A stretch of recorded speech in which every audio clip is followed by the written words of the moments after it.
YouTube, what is going on? And welcome to the 5th episode of my Boca Juniors career mode. In today's episode, we are going to be finishing up all of our transfer negotiations and also going through 2 games in the Barclays Premier League and also another game in the Capital One Cup. So we do start off selling our third string goalkeeper and also looking to sign 2 new center backs, as I feel like it is very important that we do sign some center backs because right now our 2 starting center backs are very old and pretty slow. So I do want to get some new ones in. I do go for Ruben Vezo and also Eric Dyer, and they both became pretty easy targets as they did accept some very fair bids that we put in for them, and I'm also trading 2 older center backs to get them, so I'm very happy with those 2 signings, and they would start the first game of this episode against Leicester City, and you can see the squad. It's full strength squad.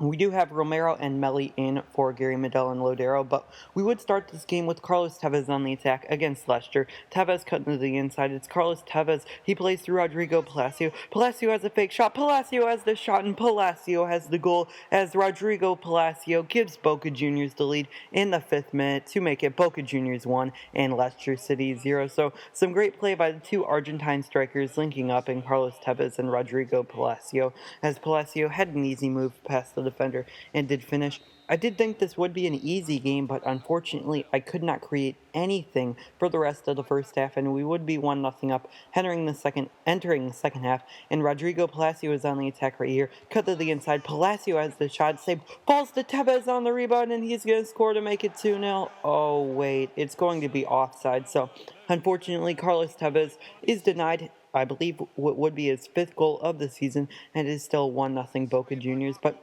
Leicester would have an attack with Danny Drinkwater having a header, and it's very well saved by Willie Caballero, but fortunately for us, it was offside, so it wouldn't matter even if he didn't save it. But Iola would have an attack for Leicester right now. He plays through Jamie Vardy, who has a header, and it's very poor right at Willie Caballero, and that would be the end of the game. So I'm very pleased getting the win over a pretty solid Leicester team on the road at the King Power Stadium, I do believe. So very happy to get the 3 points and get back on track, which is what today's episode is about. We really need to get back on track in this episode and get 3 points against West Brom in this game. A very similar side to bring back Lodero and Medel for this game, and hopefully we can get the 3 points just like we did against Leicester. But we would start this game with Freddie Gorin on the attack. He plays through Carlos Tevez. Tevez looking for Nicholas Gaitan, who hits down the volley, and it's a big save by Ben Foster. Gaitan looking for his 2nd volley goal of the year. But we would have in corner, and it's Lodero cutting to the inside. Lodero going all the way, does a Ronaldo chop, gets taken out. He's hurt, no penalty. Very surprised about that. So I do have to take off Lodero, and I do bring in Christian Melli. So very unfortunate to have an injury, but hopefully we can still get the 3 points. This would be Gamboa on the attack right now for West Brom. He's running down the wing. Gamboa whips in across, and it goes past everyone. Falls to Claudio Jakob, whose shot hits the post. A great chance for West Brom to go in front before the first half whistle. It would be 0-0 at the end of the first half, but Collazo would be on the attack for Boca Juniors, hopefully to try to get that first goal. Collazo cutting to the inside. Collazo whips in triple tap cross to Rodrigo Palacio, who scores the goal, and Rodrigo Palacio scores his 2nd goal of the episode and makes it Boca Juniors 1 and West Bromwich Albion 0. So he does give us the lead in the 70th minute and does score a very crucial goal, as I would be pretty disappointed with only 1 point, as West Brom are a very beatable team, and at home we should be getting 3 points against these types of teams. But we would have another chance with Nicholas Gaitan running down the wing. Gaitan's going all the way. He has options. Plays through Carlos Tevez, who has a wide open goal.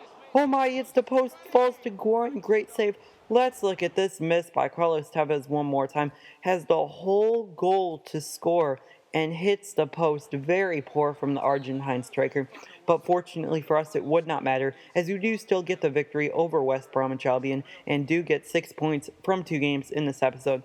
We would go into the 3rd and final game of today's episode in the Capital One Cup, and my theory in the Capital and FA Cup. Until the semifinals or finals, I am going to go with the backup team to keep the squad fresh for the Premier League. So we do go with the backup team, and we start off on the attack with Caleri going one-on-one on the goalie. It's Caleri with the shot, and Jonathan Caleri scores the goal past Joel Robles and does make it Boca Juniors 1 and Everton 0. So a fantastic start in the 11th minute to get us the lead in this game right now. There was some great play by Boca Juniors on the counter-attack. Fantastic ball from Sanchez Mino, and Caleri has an easy finish past Joel Robles to make it 1-0 Boca Juniors over Everton.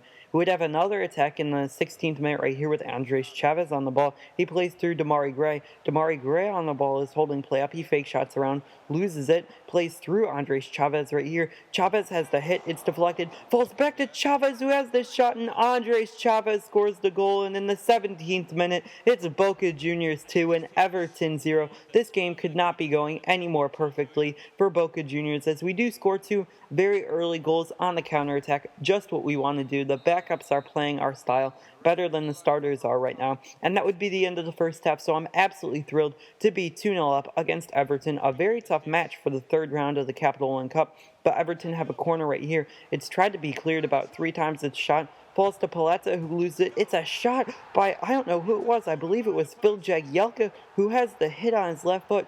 And it's a stunner right off the post and into the back of the net. And it's very unfortunate for Boca Juniors, who had plenty of chances to clear the ball. And Paletta has a very poor touch, almost passed it to Phil Jagielka, whose shot does beat Willie Caballero. And Everton have another attack with Aruna Kone playing through Tom Cleverley, through to Kevin Morales, and from one post to the other post, Kevin Morales does bring Everton back tied to the game. The first goal went off the right post, this one off the left post, and unfortunately for us, Everton tied the game in the 88th minute to make it Boca Juniors 2 and Everton 2. Would have a corner in the 90th minute, our last chance to get the win. It's Christian Milli playing through to Paletta. Paletta turns, Paletta shoots, Paletta scores, and Gabriel Paletta ensures that we will be going through to the next round of the Capital One Cup, as the Italian center back does give us the lead in this game and makes that we will be going through over Everton in this competition. A fantastic goal, and I'm thrilled to get the win. 3 wins out of 3 in this episode, and that will wrap it up for this episode of the Boca Juniors Career Mode. If you enjoyed, make sure to leave a like and also subscribe for more Boca Juniors Career Mode and other FIFA 16 content.